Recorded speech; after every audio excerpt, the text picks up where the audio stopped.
আজ আমি 20/2/1984 খ্রিস্টাব্দে আমার লেখা একটা রম্য রচনা পাঠ করে শোনাচ্ছি। লেখাটার নাম হচ্ছে কমল ভবন। শেষ পর্যন্ত কমল বাবুর বাড়ি শেষ হলো। সমগ্র টালিগঞ্জ অঞ্চলের লক্ষাধিক মানুষকে বছর 4 ধরে আশা নিরাশায় দুলিয়ে অবশেষে তিনি বাড়িতে উঠে এলেন।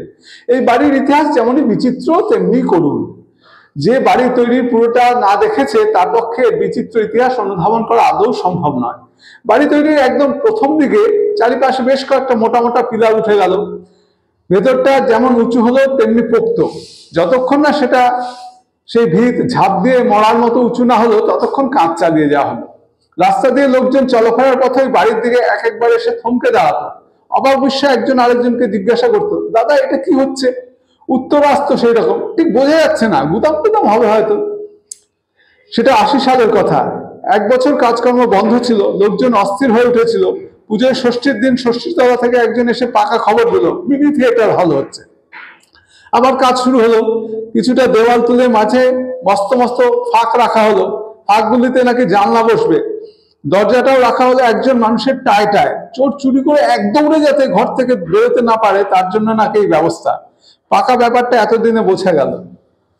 শীতের এক সন্ধ্যায় কমলবাবুর প্রতিবেশী সুজনবাবুকে তার দুঃখের খবরটা জানিয়ে দিলেন। কন্ট্রাক্টর পালিয়েছে, যাওয়ার আগে একটা চিঠিও দিয়ে গেছে। তাতে লেখা, আমায় ক্ষমা করবেন, আমি ভুল করেছি। বাড়ি সম্বন্ধে সবার মন্তব্য যে নিতান্ত অযৌক্তিক নয় তা বোঝা গেল। ভুলকে শোধরাবার জন্য অনেকের কাছে পরামর্শ চাওয়া হলো। সবাই প্রায় জবাব দিল। শেষ পর্যন্ত অনেকগুলো শর্ত পূরণের প্রতিশ্রুতি দেওয়ায় কমলবাবুর এক কন্ট্রাক্টর বন্ধু কাজে হাত নিলেন। জানলাগুলো বাইরের দিক থেকে লিন্টাল ঢালাই করে দেওয়া হয়েছিল। অনাবশ্যক জানলাগুলো বাইরের দিক থেকে সিল করে দেওয়া হলো। তাতে অবশ্য বাড়ির বাইরের দিকটা মাঝে মাঝে বেডক হয়ে খুলে থাকলো। কিন্তু কমলবাবু তাতে কিছুমাত্র চিন্তিত ছিলেন না। একটা জানলা সিমেন্ট দিয়ে অর্ধেক বন্ধ করে লম্ব দৈর্ঘ্যকে লম্ব প্রস্থে কনভার্ট করা হলো। বাড়ির মেঝে তৈরির সময় মহা সমস্যা দেখা দিল। আগে চতুর্দিক পাকাপোক্তভাবে বন্ধ করে দেওয়া হয়েছিল, সুতরাং মাটি ফেলতে ভুড়ি ফাঁসাতে হলো। মাটি ফেলা শেষ হয়ে গেছিল।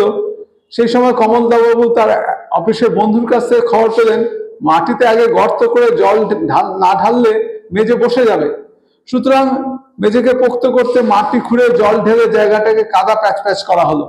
এই বিরাট কর্মযজ্ঞের সময় হঠাৎ বড় মিস্ত্রি বদল হলো। নতুন মিস্ত্রি বাড়ি দেখে অবাক, একটাই কি ঘর হবে নাকি? অগত্যা আবার মাটি খোঁড়াখুড়ি, দেওয়াল তোলা ইত্যাদি ইত্যাদি। নতুন মিস্ত্রি কাজের ধরনটা বুঝে নিয়েছিলেন। অতএব কাজ চললো অবিরাম, অনবরত। প্রতিদিনই প্রায় 2-1টা করে ইট ভাঙা আর জোড়া দেওয়া হচ্ছিল। শেষ পর্যন্ত বড় মিস্ত্রি কমলবাবুর ধৈর্যের কাছে হার মানলেন। ফেব্রুয়ারির 12 তারিখে অনুষ্ঠিত হলো জাতীয় উৎসব গৃহপ্রবেশ। সেদিন সারা পাড়া নিমন্ত্রণ।